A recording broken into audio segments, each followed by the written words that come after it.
One common way to define transparency for a layer is using color keying. Color keying uses pixels of a certain color and makes all pixels of that color transparent. Let's see how this works. In the compositing project,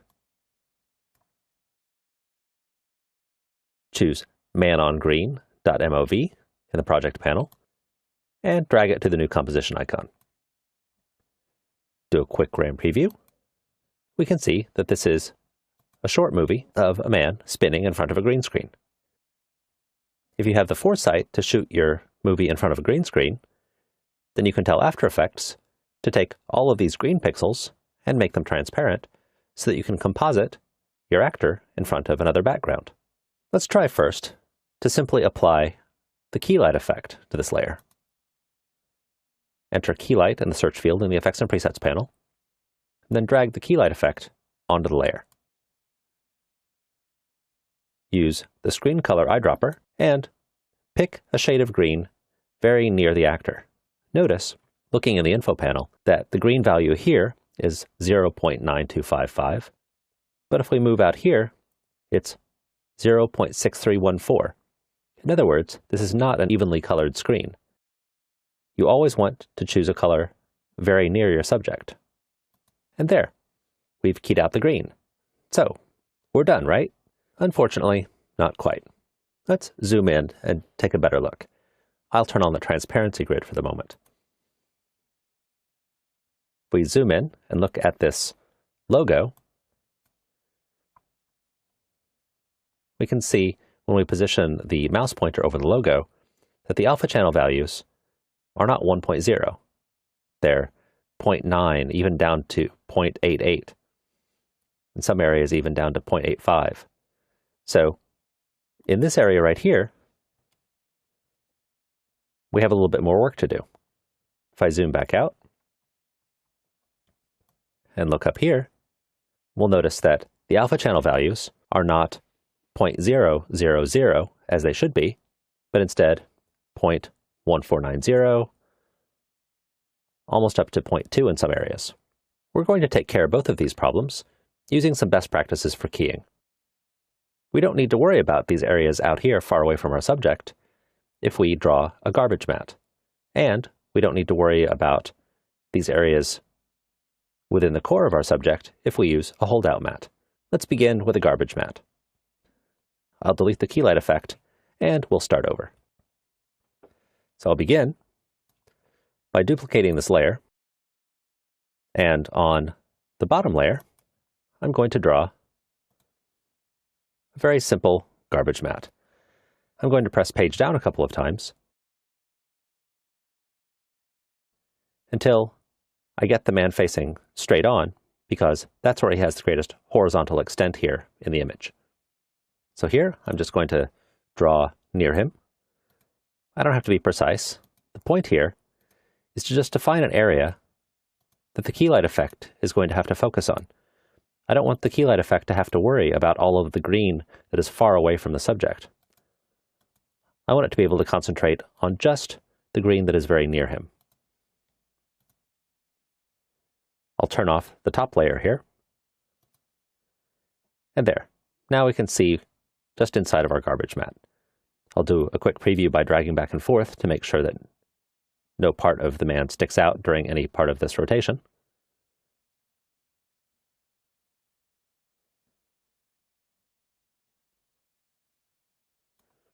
And now, let's apply the keylight effect.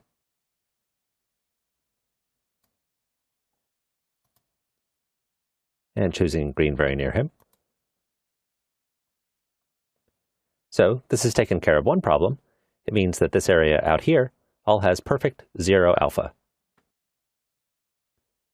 Let's zoom in. And a little bit more. And here we still have some areas that we need to deal with. Let's go to View, Screen Mat, and notice that we have some gray areas here where these should be all black. If you drag the screen gain just a little bit until this becomes pure black, that can make that problem go away. And you don't want to go too far with this, just far enough. That looks pretty good. Now notice, you can also see the problem of the logo by looking at the screen mat.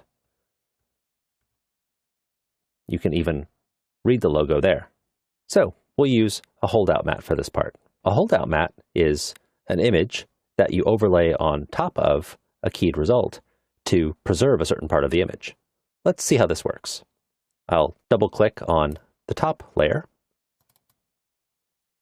and put the current time indicator at the beginning. And then we'll use the rotor brush tool. Dragging in the layer panel with the rotor brush tool while holding the control key or command key on macOS allows us to change the brush size right there in the layer.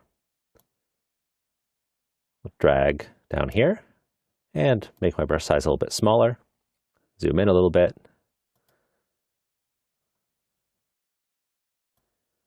I'm going to press the accent key. That's the key above the tab key and below the escape key on a standard US keyboard.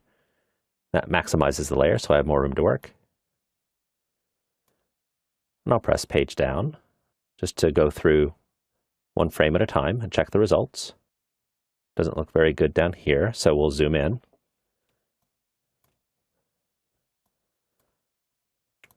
Make the brush quite a lot smaller by control dragging. And holding the Alt key or Option key on macOS, we get the red pointer that tells us that when we drag, we'll be defining background, not foreground. There, that's quite a bit better.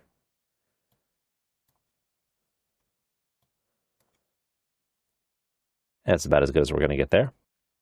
And zoom back out. Just touch up this area on the side of the leg here. And go ahead another frame at a time. We don't have to be pixel perfect here because we're just going to be using this for the core, not the edges.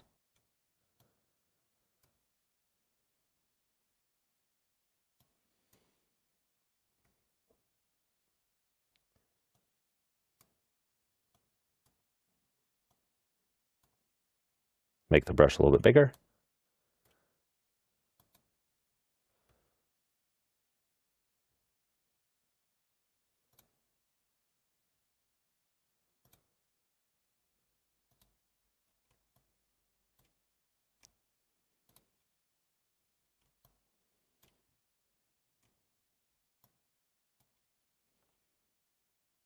And we're almost done.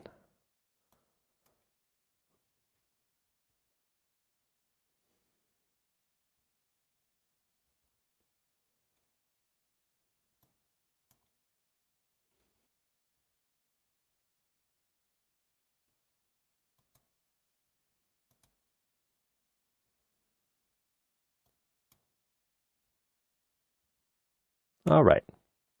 So I'll press the accent key again to return the panels to their regular size. And then I'll choke this a lot, meaning bringing the segmentation in. So we're pulling this in from the edges quite a lot so that we just preserve the core. Now, if I go back to the composition, select the layer with key light, have it show final result. Now, we still have our holdout layer turned off. Notice the alpha of 0.90 here. Now, if we turn the holdout layer on, the alpha is pure 1.0. Perfect. So zoom out. And here we see that we have a problem with our holdout mat, which is that it wasn't doing a good job with the hair at all. So we can go back to our holdout mat. And here, just draw a mask, excluding the entire top here, saying that we're not going to use the holdout mat from the top part of the body. Then go back to the composition. And press Ctrl-Shift-H to not show the mask. And there. Now we aren't using the holdout mat at all for the top part of the body here, but we are using it down below. I'll press page up a couple times.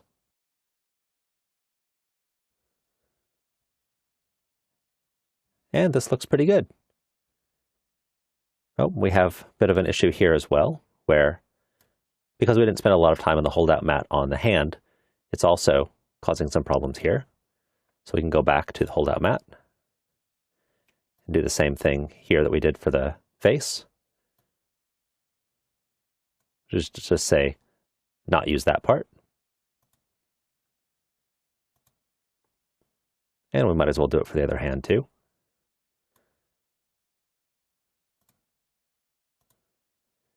And another way to go about this, since all we really cared about was the pants, would be to just draw a mask around the pants and have those be add.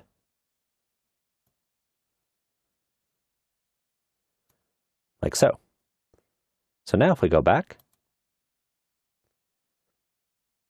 we can see that the pants have the perfect 1.0 alpha around the logo, but our holdout mat isn't being used for the hands or for the hair. I'll zoom out just a little bit so we can see the entire body. And just drag through to see the whole thing.